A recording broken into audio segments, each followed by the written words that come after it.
Assalamualaikum warahmatullahi wabarakatuh. Halo teman-teman semuanya. Perkenalkan, nama saya Syifa Alfiah Rashman dengan NIM 23307111024 dari program studi Administrasi Publik semester 5 Universitas Muhammadiyah. Di sini saya akan menganalisis salah satu kebijakan dalam Smart Nation di Singapura. Kita lihat dari sisi latar belakangnya, tujuan dari kebijakan tersebut apa, dan faktor keberhasilan dari kebijakan tersebut apa. Lalu di sini juga saya akan membandingkan kebijakan Smart City tersebut dengan kota yang ada di Indonesia. Disimak terus ya.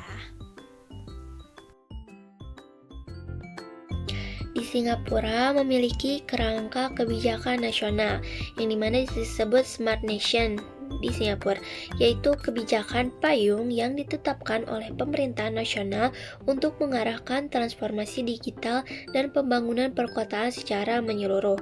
Nah, kebijakan ini diluncurkan secara resmi oleh pemerintah Singapura pada tahun 2014 dan menjadi dasar bagi berbagai inovasi di bidang pemerintahan, transportasi, kesehatan, perumahan, hingga keamanan publik. Dalam praktiknya, Smart Nation bukan satu peraturan atau satu program saja, melainkan kumpulan kebijakan dan program turunan. Misalnya di bawah kerangka Smart Nation terdapat kebijakan pengembangan e-government, pemanfaatan big data dan Internet of Things untuk pengelolaan kota. Nah, semua kebijakan tersebut saling terhubung dan diarahkan pada satu tujuan besar, yaitu menciptakan kota yang efisien, responsif, dan berorientasi pada kebutuhan warga. Salah satu kebijakan yang penting dalam kerangka Smart Nation di Singapura adalah Smart Mobility, yaitu kebijakan pengelolaan transportasi perkotaan yang berbasis teknologi. Kebijakan ini muncul karena keterbatasan wilayah dan tingginya kepadatan penduduk, sehingga pembangunan jalan baru tidak dapat menjadi solusi utama. Nah, pemerintah Singapura kemudian mengembangkan sistem transportasi cerdas seperti elektronik road pricing.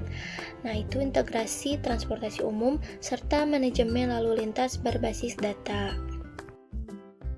Nah, adapun tujuan dari kebijakan Smart Mobility ini ialah untuk mengurangi kemacetan, menekan penggunaan kendaraan pribadi, meningkatkan efisiensi transportasi publik, serta menciptakan mobilitas kota yang berkelanjutan.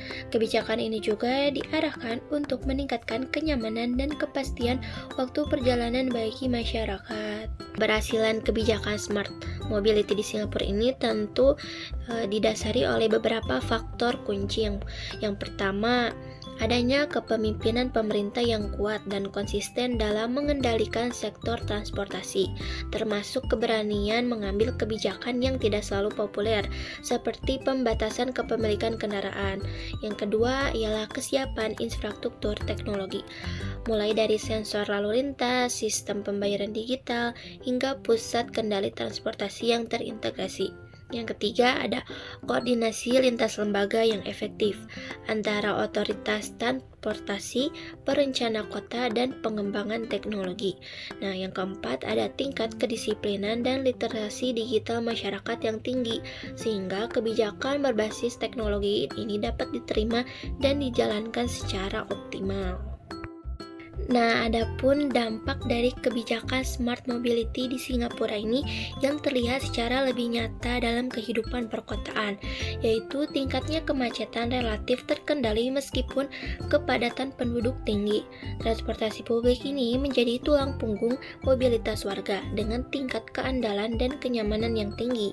Selain itu, kebijakan ini juga berkontribusi terhadap pengurangan polusi udara dan peningkatan efisiensi energi.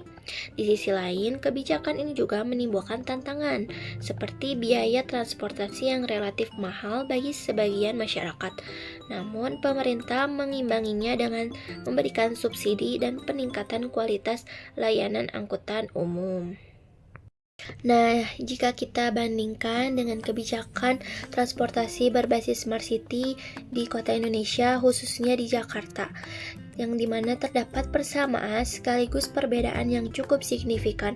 Nah, pemerintah provinsi di di DKI Jakarta juga telah mengembangkan kebijakan transportasi cerdas seperti penerapan Intelligent Traffic System dan integrasi transportasi publik seperti MRT, LRT, dan Transjakarta, serta pemanfaatan pusat kendali kota untuk memantau lalu lintas dan kondisi jalan. Kebijakan ini juga lahir dari latar belakang permasalahan seperti kemacetan kronis, kepadatan penduduk, dan tingginya ketergantungan pada kendaraan pribadi.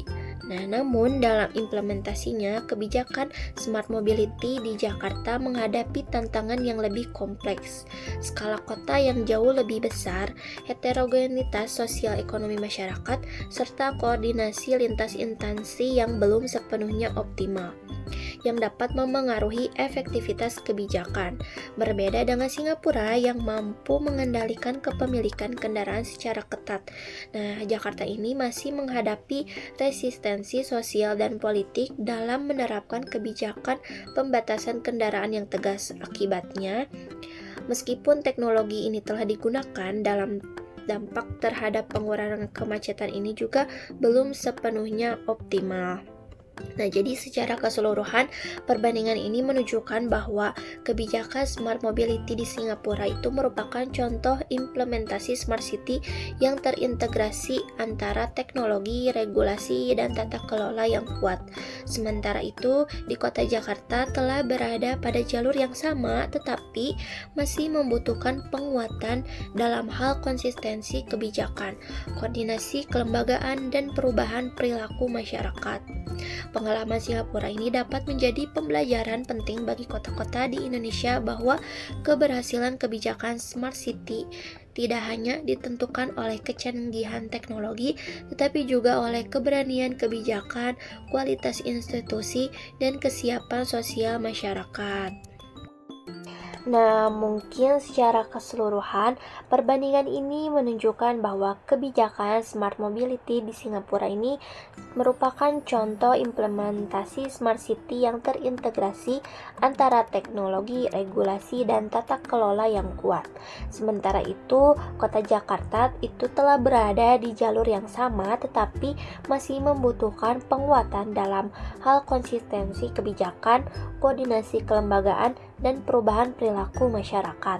Nah, pengalaman Singapura ini dapat dijadikan pembelajaran penting bagi kota-kota di Indonesia bahwa keberhasilan kebijakan Smart City tidak hanya ditentukan oleh kecanggihan teknologi, tetapi juga oleh keberanian kebijakan, kualitas institusi, dan kesiapan sosial masyarakat. Nah, mungkin cukup sekian saja yang dapat saya bahas mengenai analisis kebijakan Smart Mobility di Singapura, serta perbandingannya dengan di Indonesia, yaitu kota Jakarta. Mungkin segitu saja yang dapat saya sampaikan. Terima kasih. Wassalamualaikum warahmatullahi wabarakatuh.